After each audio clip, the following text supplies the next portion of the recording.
When using your trimmer equipped with a nylon line cutting head, one thing is surely a given. Eventually, you will need to replenish the cutting head with line. In this brief video, we'll explain how to replace the line on our three most popular spooled line heads: Stihl Auto Cut, Stihl Auto Cut Easy Spool, and the Stihl Trim Cut. To remove the spool from the head, follow these steps. Always stop the engine and make sure that the cutting attachment is stopped. If the trimmer utilizes a gearbox, make sure it is cooled down before doing any maintenance or repair work to the cutting head or attachment. Shown here is the Stihl Auto Cut 25-2 trimmer head. Grasp the body of the spool housing firmly with one hand. With the other hand cupped over the tapping side of the head, insert your thumb into the hole where the tab release is located and push down firmly toward the base of the spool housing. This will release the tab. Rotate the head around 180 degrees and repeat the same procedure on the second tab. The cover is now released and you can remove it and the spool. You may need to press down on the spool and rotate it slightly for it to release from the spool housing. On the trim cut, you simply unscrew the star nut on the head. Once the star nut is loose, remove the nut and the spool.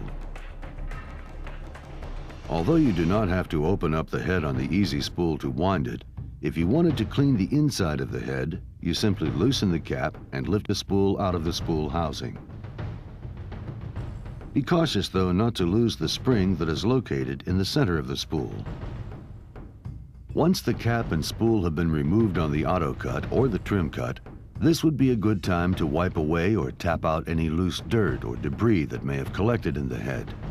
One way to reload your trimmer head is to use a preloaded spare spool that can be purchased at your Stihl dealer, but eventually you will need to rewind your spool or spools. To do this, first determine what the correct diameter of line is you will need and the length of line you will need to wind your head.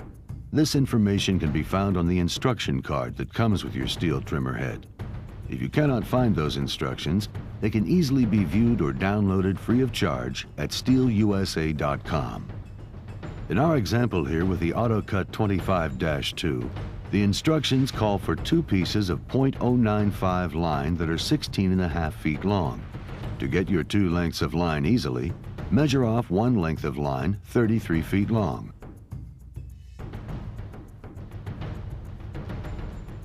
Fold the line in half and make your cut at the halfway mark. This will give you two correct lengths of line.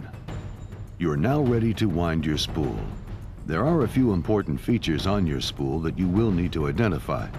First, on the top of the spool, you will find two or more notches. These are there to hold the line in place once the spool has been wrapped.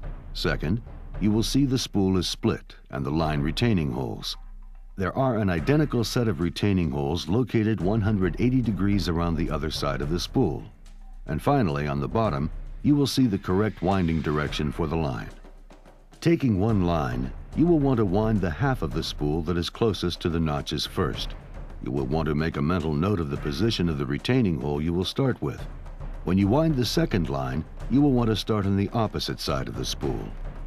Insert the line as far into the retaining hole as you can, then wind the line around the spool firmly and evenly, not crossing over into the other half. When you have approximately 5 inches of unwound line, insert the line into a notch in the spool.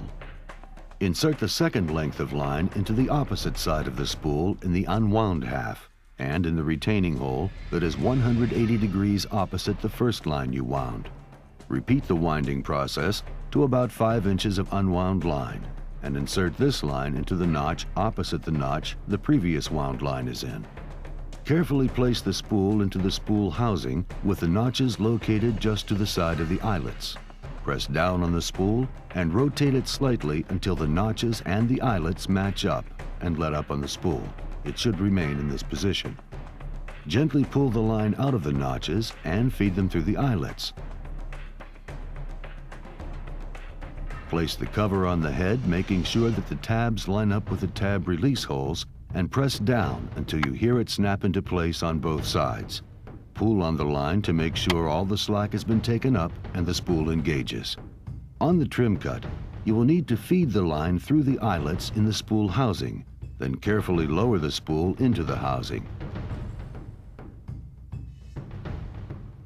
Then pull firmly on both ends of line to release the lines from the notches. Then reinstall the star nut.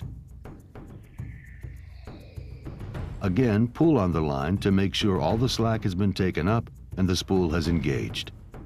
The line should be the same length on both ends and never longer than the line limiter distance located on the trimmer's guard.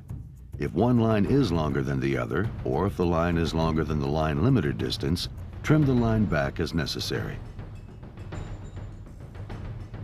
The AutoCut Easy Spool loads in a much different way. First, make sure that the arrows on the spool housing and the spool are aligned. Then firmly insert the end of the line into the outlet hole as far as you can, approximately 2 inches. Repeat the same procedure on the opposite side of the head. Note the winding direction arrows on the top of the spool. Turn the spool in this direction and you will automatically wind the line onto the spool. Make sure all the parts are snug on your trimmer head, and you're ready to go back to work.